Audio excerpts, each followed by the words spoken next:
根据气象预估，未来3个月雨量也是有限，所以淡市20号宣布4月26号开始，包括洗车、三温暖甲公司的游泳池等3行业停止供水。对此，上午的议会水资源运用现况的专案报告当中，议员陈定表示，虽然无可奈何，不过针对相关业者的生活，也有相关的配套，并加强宣导。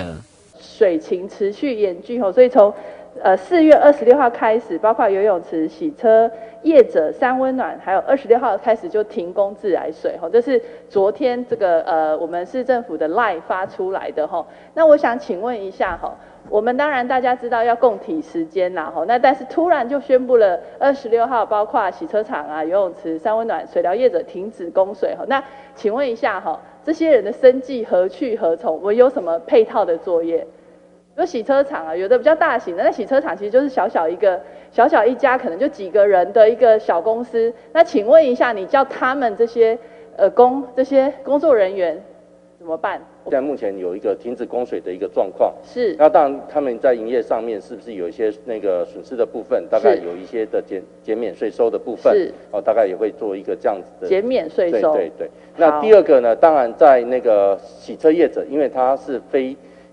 跟人体有接触的，这个我想我们市府这边大概有一些再生水，也可以供业者这边来做取水使用。天公伯也无落雨，台南地区的水情已经1年规工减压供水，议员进一步烦恼，当时爱行到1礼拜供应5天，停2天的辛苦，要求局长表态。我们不希望走到说真的去，当然不希望说真的让大家影响大家的用水因为停5公2对民众来讲也是有很大的一些问题跟麻烦但是